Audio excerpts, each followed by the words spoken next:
It's the Monday Morning Show. Today is August 18th, 2018. I'm Ken LaSalle from kenlasalle.com, and this is my last podcast for August because my happy ass is hitting the road. That's right, I'm going on another road trip. Yay! Seriously, I cannot wait. I have to, though. I don't leave until next week. But if you follow me on my YouTube page, just search under my name, Ken LaSalle, L-A-S-A-L-L-E, I'm going to be posting a series of videos about my trip, just like last year. If you don't follow my YouTube page, I promised myself I wasn't going to cry. Don't worry, because we're going to do a kind of virtual road trip in this episode. Now, when I took off last year, I had this idea that I would go on hikes and go backpacking, and then the West Coast caught fire. Now, the rest of the West Coast is on fire. Next year, may be better, only because we're running out of things to burn.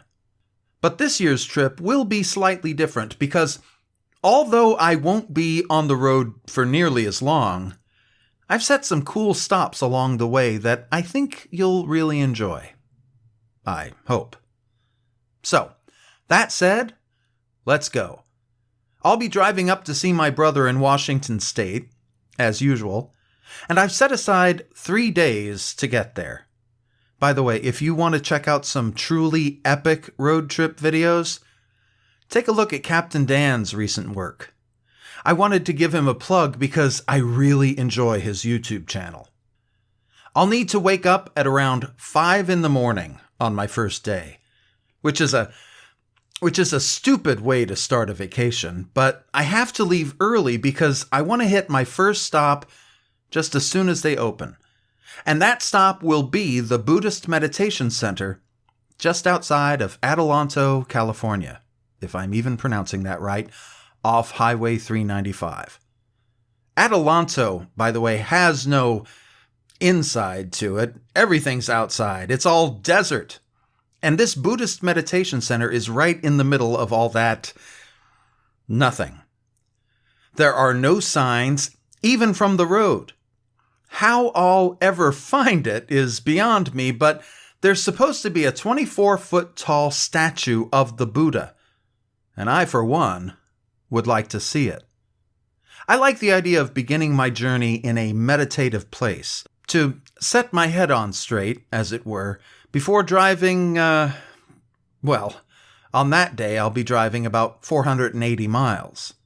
And the drive up the 395, especially where it hits the 14, which is probably only of interest to those of us in California, is pretty damned beautiful. Which is why I'm filming it, right? I'm going to take the 395 all the way up to Independence, passing through Lone Pine, where I stopped last year, for my next stop at the Manzanar World War II Japanese internment camp. I've lived in California all my life and have never seen one of these tributes to our own foolishness. And I think, especially right now, that's important. There's a 3-mile self-guided tour, and I figure I'll probably take that, get the blood flowing after all that driving. Because I'll have some really fun driving right after. I'll be taking the roller coaster road, State Highway 120. I don't know if this is a good idea or a stupid one, and won't know until it's too late.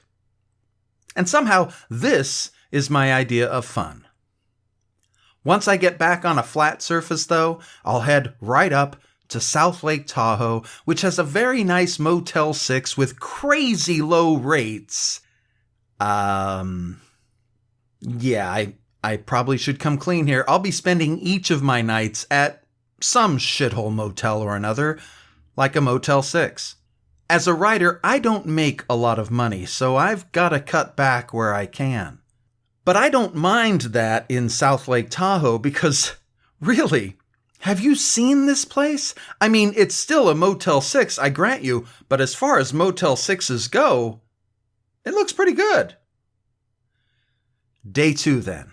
I'll be driving 658 miles from South Lake Tahoe to Bend, Oregon. This could easily be accomplished much faster by taking one of the bigger roads, but that is never really my idea of fun. I love the side roads and plan to take the most circuitous route I can manage.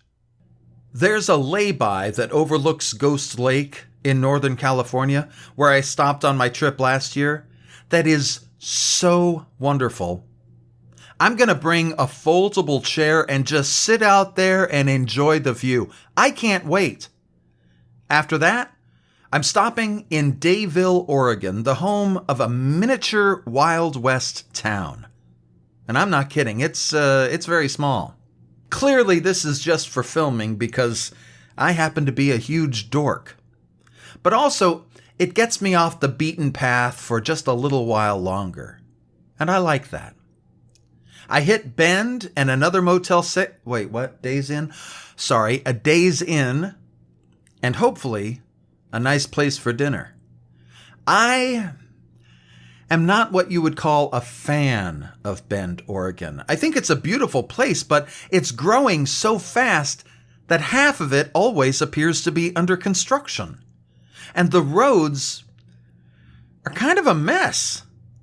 It's one of those places I think that if you live there, you probably get it. Actually, I think that applies to all of Oregon. Day 3 is my shortest driving day on the way up, 376 miles.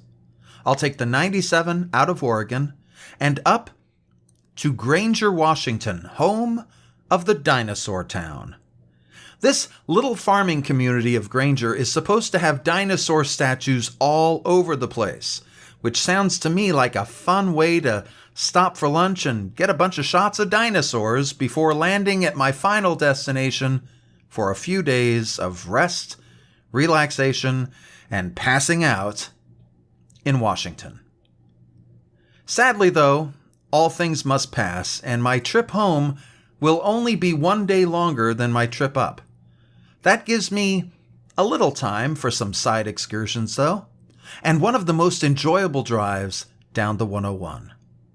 If you've never driven the 101, well, stay off of it. It's terrible. It's a horrible drive. Too much traffic and, okay, I'm kidding you, of course. It's absolutely lovely.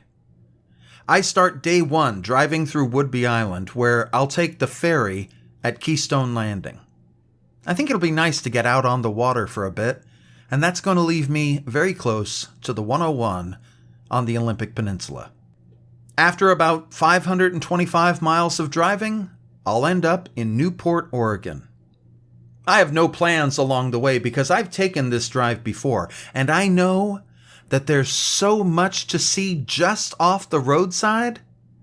I don't need to plan ahead. I'm just going to stop where I please at this shop or at that turnoff or this overlook or there. The Olympic Peninsula is gorgeous. And as anyone who has purchased my monologue, That Olympic Peninsula Lay-By, will tell you, my last time through was a bit shaky. I'm going to stop and eat clam chowder in both states because I don't want to show my favoritism, after all. Just talking about it has me hungry. I got another Motel 6 waiting for me in Newport, and who knows how long I might stay. Those little Oregon coastal towns really are my kryptonite. I love them.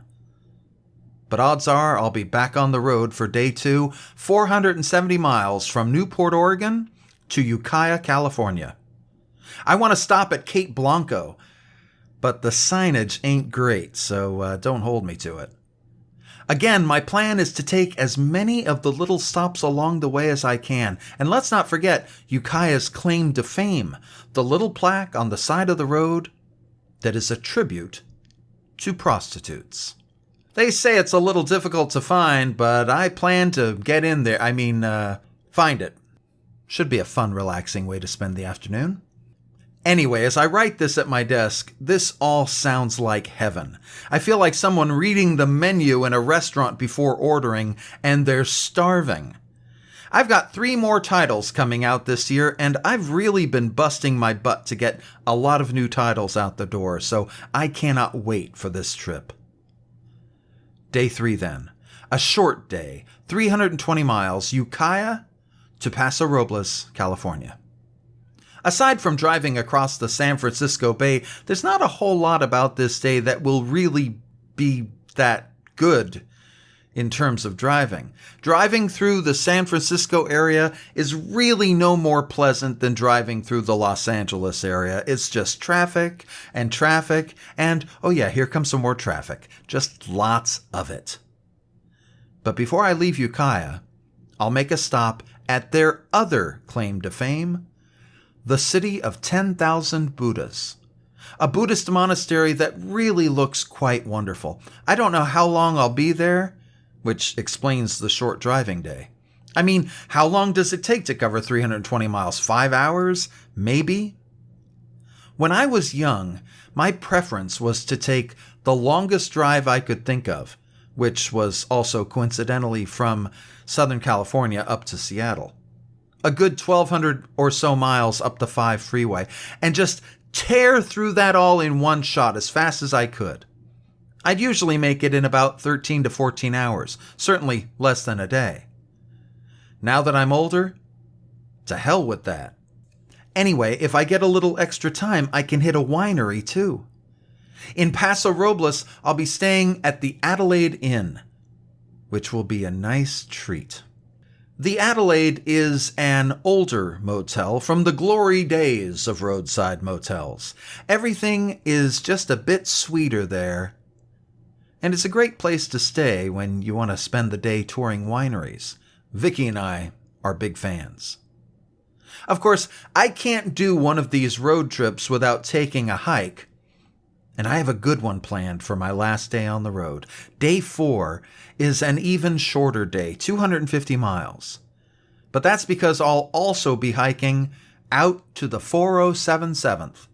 Yep, I'll be hiking in Malibu, out to where they used to film the TV series MASH. This is another thing I can't believe I've never seen, having lived only a couple hours away my entire life.